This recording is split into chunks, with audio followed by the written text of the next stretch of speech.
Hello students, welcome to विज्ञानी history classes plus two second year Bharat इतिहास आम इबन Battuta विषय रे आलोचना करथिले जी कि थिले जने मर्को मुसलमान परिव्राजक।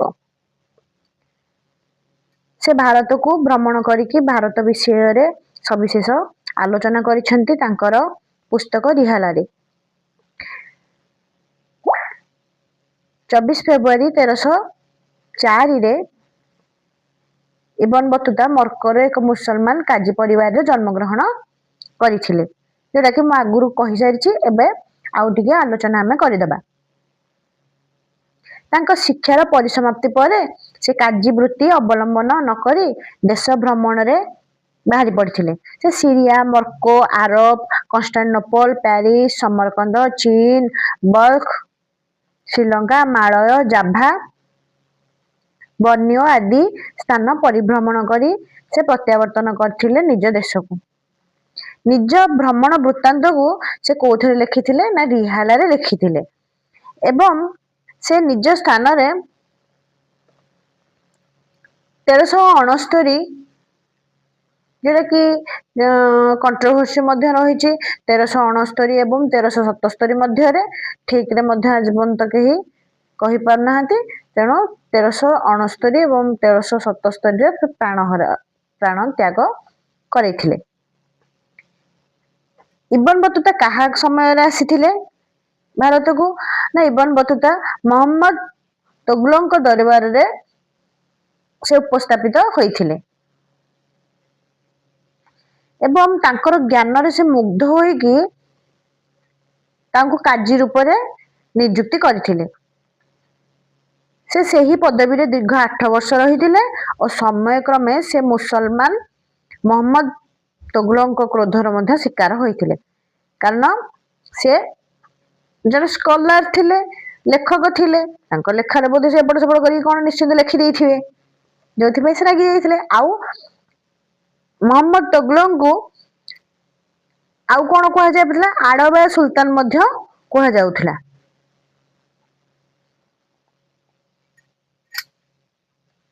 एवं इबन बतुता कहउथिले जे समय ठारो बहु आगरे मोहम्मद बिन तुगलक समय बहु आगर कथा से चिंता कर पारथिले एवं सब चिंता करिकी तांकर नियम गुड़िक जहा करुथिले ताका सब भूलभाल ही होउथिला। से आगतुरा सब चिंता करती किंतु सब विफल हुए। सेति पई तांको आडवाय सुल्तान बोली कहउथिला। आउ से बहुत मध्य ज्ञानी थिले किंतु तांको ज्ञान कोनोसी काम रे आसी पारु नथला। ताले आमे देखिथिले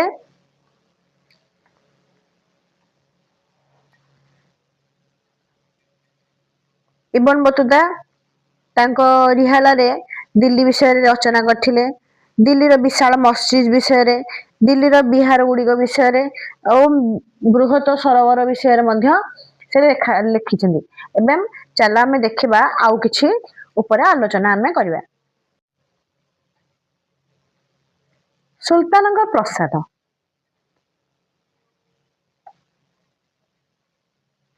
इबन बतुता मोहम्मद बिन तुगलक प्रसाद संपर्क रे वर्णना करछन्ती। एही प्रसादर नाम थिला दरसरा। सुल्तानक पाखरे पहुंचीबाकू हेले 3 गोटी द्वार अतिक्रम करिबाकू हेउथिला।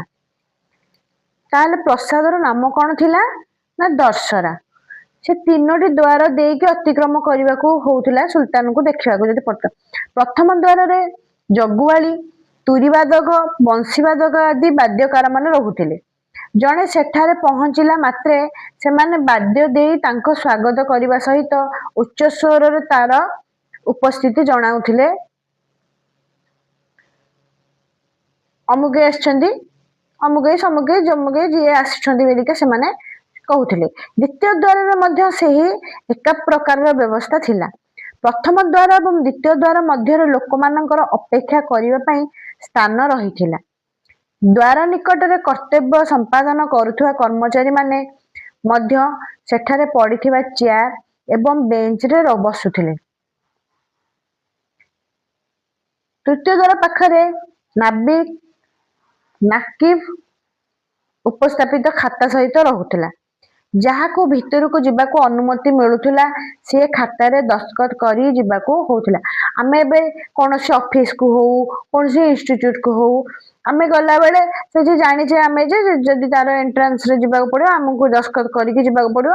ସେତେବେଳେ ମଧ୍ୟ 1300 ଖ୍ରୀଷ୍ଟାବ୍ଦରେ ମଧ୍ୟ ଆମକୁ ଏସବୁ ଦେଖିବାକୁ ମିଳୁଥିଲା।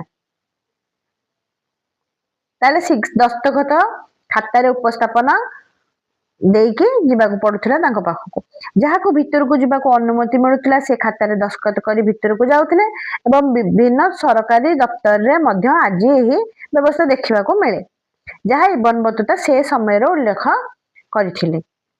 ଦୌଲତାବାଦ ସମ୍ପର୍କରେ ବର୍ଣ୍ଣନା। ଦୌଲତାବାଦ ସମ୍ପର୍କରେ ମଧ୍ୟ ଇବନ ବତୁତା ତାଙ୍କର ରିହାଲାରେ ବର୍ଣ୍ଣନା କରିଛନ୍ତି। ଏଇଠି ରିहाला ଭୁଲ ଲେଖା ହେଇଛି, ଦେଖିନେବ। ଦିଲ୍ଲୀ ପରେ ଦୌଲତାବାଦର ପ୍ରାଧାନ୍ୟ ରହିଥିଲା। ଏହା ମଧ୍ୟ ଥିଲା ଏକ ବିଶାଳ ନଗର। ଏହାର ବଜାର ସମସ୍ତଙ୍କ ଦୃଷ୍ଟି ଆକର୍ଷଣ କରିଥିଲା। ଏଠାରେ ବିଭିନ୍ନ ପ୍ରକାରର ଦ୍ରବ୍ୟ ବିକ୍ରି କରାଯାଉଥିଲା। ମାତ୍ର ଏହି ନଗରୀର ବୈଶିଷ୍ଟ୍ୟ ଥିଲା ଅଲଗା। ଏହି ବଜାରରେ ରହିଥିଲା ଏକ ସ୍ଥାନ। ଏହି ସ୍ଥାନର ନାମ ଥିଲା ତାରା ବାବଦ, ଯେଉଁଠାରେ ପୁରୁଷ ସ୍ତ୍ରୀ ମାନେ ସଙ୍ଗୀତ ପରିବେଷଣ ନିମିତ୍ତ ଉପସ୍ଥାପିତ ରହୁଥିଲେ। ବଜାର ମଝିରେ ଥିବା ଏକ ମଣ୍ଡପରେ ନଗରୀ ମୁଖ୍ୟ ସଙ୍ଗୀତଜ୍ଞ ପ୍ରତି ଗୁରୁବାର ଦିନ ଉପବେଶନ କରୁଥିଲେ। ମହିଳା ଗାୟିକା ମାନେ ଆସି ଦଳବଦ୍ଧ ଭାବରେ ତାଙ୍କ ଆଗରେ ସଙ୍ଗୀତ ପରିବେଷଣ କରୁଥିଲେ। ଏହି ବଜାର ଭିତରେ ମସଜିଦ ମଧ୍ୟ ରହିଥିଲା। ମୁସଲମାନ ମାନେ ସେଠାରେ ନମାଜ ପଢୁଥିଲେ। ଇବନ ବତୁତା ତାଙ୍କ ଭ୍ରମଣ କାହାଣୀରେ ଦୌଲତାବାଦର ଭୂୟସୀ ପ୍ରଶଂସା କରିଛନ୍ତି।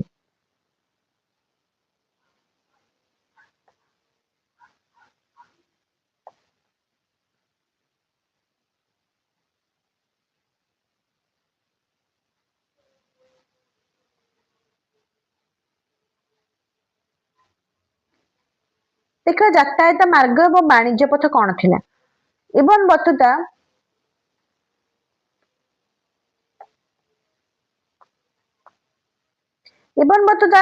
ମଧ୍ୟଯୁଗୀୟ ଭାରତର ଯାତାୟାତ ମାର୍ଗ ଏବଂ ବାଣିଜ୍ୟ ପଥ ସମ୍ପର୍କରେ ସୂଚନା ପ୍ରଦାନ କରିଥିଲେ। ଗୋଟିଏ ସ୍ଥାନରୁ ଅନ୍ୟ ସ୍ଥାନକୁ ଯିବା ପାଇଁ ଲାଗୁଥିବା ସମୟ ସମ୍ପର୍କରେ ଏହି ବର୍ଣ୍ଣନା କରିଛନ୍ତି। ସୁଲତାନରୁ ଦିଲ୍ଲୀ ଆସିବା ପାଇଁ 40 ଦିନ ଲାଗୁଥିଲା। ସେହିପରି ଭାବରେ ସିନ୍ଧୁ ପ୍ରଦେଶରୁ ଭାରତ ଆସିବା ପାଇଁ ଲାଗୁଥିଲା 50 ଦିନ। ସାଧାରଣ ପଥ ଅପେକ୍ଷା ବାଣିଜ୍ୟ ପଥ ଥିଲା ଉନ୍ନତ। ଏହି ପଥ ଗୁଡିକ ଉଭୟ ପାର୍ଶ୍ୱରେ ମରାଇଘର ବା ପାନ୍ଥଶାଳା ମାନ ରହିଥିଲା। ଯାତ୍ରା ସମୟରେ ବେପାରୀ ମାନେ ପାନ୍ଥଶାଳାରେ ବିଶ୍ରାମ ନେଉଥିଲେ ଓ ଡାକ ବ୍ୟବସ୍ଥା ଅତ୍ୟନ୍ତ ଉନ୍ନତ ଥିଲା। ଖବର ଖୁବ୍ ଶୀଘ୍ର ସୁଲତାନଙ୍କ ପାଖରେ ପହଞ୍ଚି ପାରୁଥିଲା। ସାଧାରଣତଃ ସିନ୍ଧୁ ପ୍ରଦେଶରୁ ଦିଲ୍ଲୀକୁ ପହଞ୍ଚିବା ପାଇଁ 50 ଦିନ ଲାଗୁଥିବା ବେଳେ ସମ୍ବାଦ ମାତ୍ର 5 ଦିନରେ ପହଞ୍ଚି ପାରୁଥିଲା। ଭାରତୀୟ ଦ୍ରବ୍ୟ ସମ୍ପର୍କରେ ବର୍ଣ୍ଣନା। ଇବନ ବତୁତା ଭାରତୀୟ ଦ୍ରବ୍ୟ ଗୁଡିକ ସମ୍ପର୍କରେ ବର୍ଣ୍ଣନା କରିଛନ୍ତି। ତନ୍ମଧ୍ୟରୁ ପ୍ରଧାନ ଥିଲା ପାନ। ପାନ ଲତାକୁ ଅଙ୍ଗୁର ଲତା ପରି ଲଗାଯାଇଥାଏ। ଏହି ଲତାରେ ଫଳ ହୁଏ ନାହିଁ, କେବଳ ମାତ୍ର ତାର ପତ୍ର ପାଇଁ ଏହାକୁ ଚାଷ କରାଯାଏ। ପାନରେ ଗୁଆର ଛୋଟ ଛୋଟ ଖଣ୍ଡ ମିଶାଇ ଲୋକମାନେ ଚୋବାଇବାକୁ ଖାଇଥାନ୍ତି। ନଡିଆ ସମ୍ପର୍କରେ ବହୁତ ଲେଖିଛନ୍ତି ଯେ ଏହା ମଣିଷର ମୁଣ୍ଡ ପରି କଠିନ।